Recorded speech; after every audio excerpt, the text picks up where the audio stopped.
Pocket FM पर हनी है आपके साथ। कहानी चल रही है अदिति, एक अनोखी प्रेम कहानी। ये जो अदिति है वो नाम भी ललित ने दिया था और अचानक से ललित का ही भरोसा टूट जाता है और अदिति की पूरी सच्चाई अब तो ललित के सामने आ गई है। तो चलिए कहानी सुनते हैं अदिति, एक अनोखी प्रेम कहानी। अदिति की सारी सच्चाई अब ललित के सामने थी। उसने अपने बारे में जिस राज को पर्दे में रखा वो सब आज बेपर्दा हो गया था। सब कुछ जानकर उसे बहुत दुख हुआ। एक पल के लिए तो उसके दिमाग ने काम करना तक बंद कर दिया था। उसने ऐसी लड़की से प्यार किया जो इंसान ही नहीं थी, उनका तो कोई भविष्य ही नहीं था। अदिति के साथ बिताया हर लम्हा उसकी आंखों के सामने गुजरने लगा। उसकी बच्चों जैसी हरकतें, उसका खिलखिलाना, प्यार का इजहार करना, छोटी छोटी खुशियों में चहक जाना, बाहों में भर लेना तो कभी बड़ों जैसा देखभाल करना, सोच सोच के बहुत ही बेचैन हो रहा था और रह रहकर उसकी आंखों से आंसू निकल रहे थे। उसे समझ ही नहीं आ रहा था कि वो क्या करे। ऐसा लग रहा था जैसे एक पल में ही उसकी आंखों के सामने उसकी पूरी दुनिया उजड़ गई हो और वो कुछ भी नहीं कर पा रहा हो।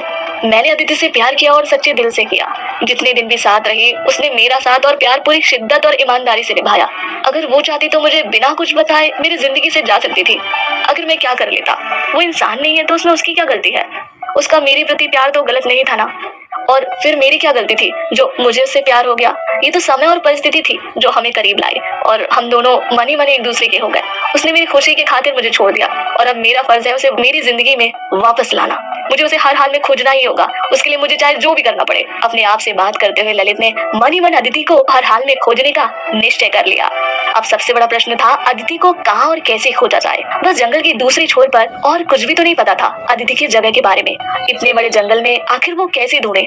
फिर भी उसने निश्चय कर लिया, चाहे जो हो जाए मुझे उस जंगल में जाना ही होगा और चाहे जितना वक्त लगे खोजना होगा।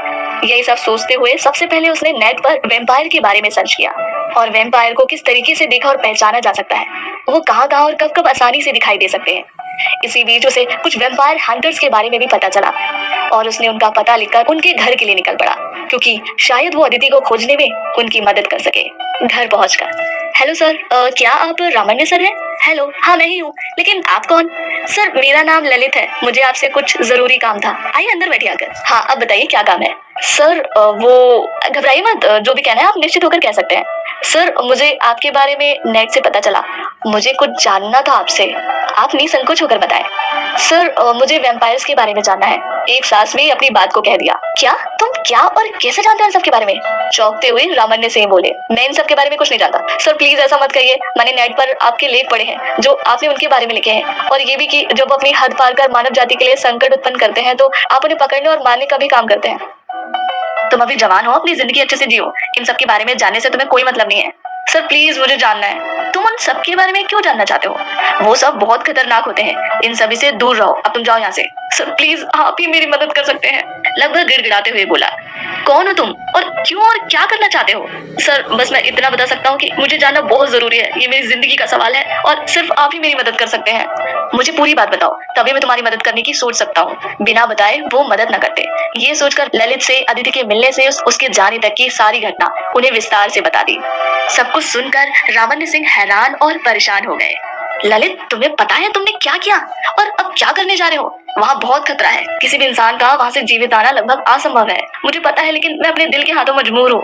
मैं अदिति के बिना नहीं रह सकता और मुझे पता है वो भी मुझसे दूर खुश नहीं रह रही होगी। तुम जो करना चाहते हो वो बहुत मुश्किल है। वो आग और तुम पानी हो, भला आग और पानी का कोई मेल हो सकता है क्या? हमने प्यार किया है और एक दूसरे के साथ जीने का वादा किया है। प्लीज सर आप मेरी मदद कीजिए, नहीं तो मैं खुद ही अकेले उस जंगल में चला जाऊंगा और अपनी अदिति को खोज लूंगा। कहते हुए ललित वहाँ से जाने लगा। रुको, मैं तुम्हारी मदद करूंगा। इसके लिए तुम्हें कुछ हथियार और मंत्र सीखने पड़ेंगे जो तुम्हारी वहाँ मदद करेंगे। आप जो भी जैसा भी कहेंगे मैं करने को तैयार हूँ। कहते हुए रामन्य सिंह ललित को खास तरह के बने एक कमरे में ले गए और उन्हें वैम्पायर के बारे में काफी कुछ बताया, कुछ मंत्र सिखाए जिनसे जंगल में उसकी रक्षा हो सके। ललित वहाँ बहुत खतरा है, मैं भी तुम्हारे साथ चलता हूँ। नहीं सर, ये मेरी लड़ाई है, मुझे अकेले ही लड़ना होगा। मेरा प्यार मेरे साथ है, मुझे किसी डर की जरूरत नहीं है। बस दुआ कीजिए आपने जो भी जैसे कहा है मैं वैसा करके अदिति को वापस ला सकूं। कहते हुए ललित रामन्य सर के बताए रास्ते की तरफ जंगल की तरफ चल पड़ा। जंगल पहुंचते पहुंचते शाम हो गई थी। जैसा कि रामन्य सर ने बताया था उसी के हिसाब से अस्त होते सूरज की दिशा में सूरज की तरफ देखते हुए उनके द्वारा दी गए नीले रंग का पाउडर हवा में फूंक मार के उड़ा दिया। थोड़ी ही देर में उस नीले रंग पाउडर ने एक हल्की सी धुंध का रूप ले लिया जो अंधेरे में भी दिख रही थी।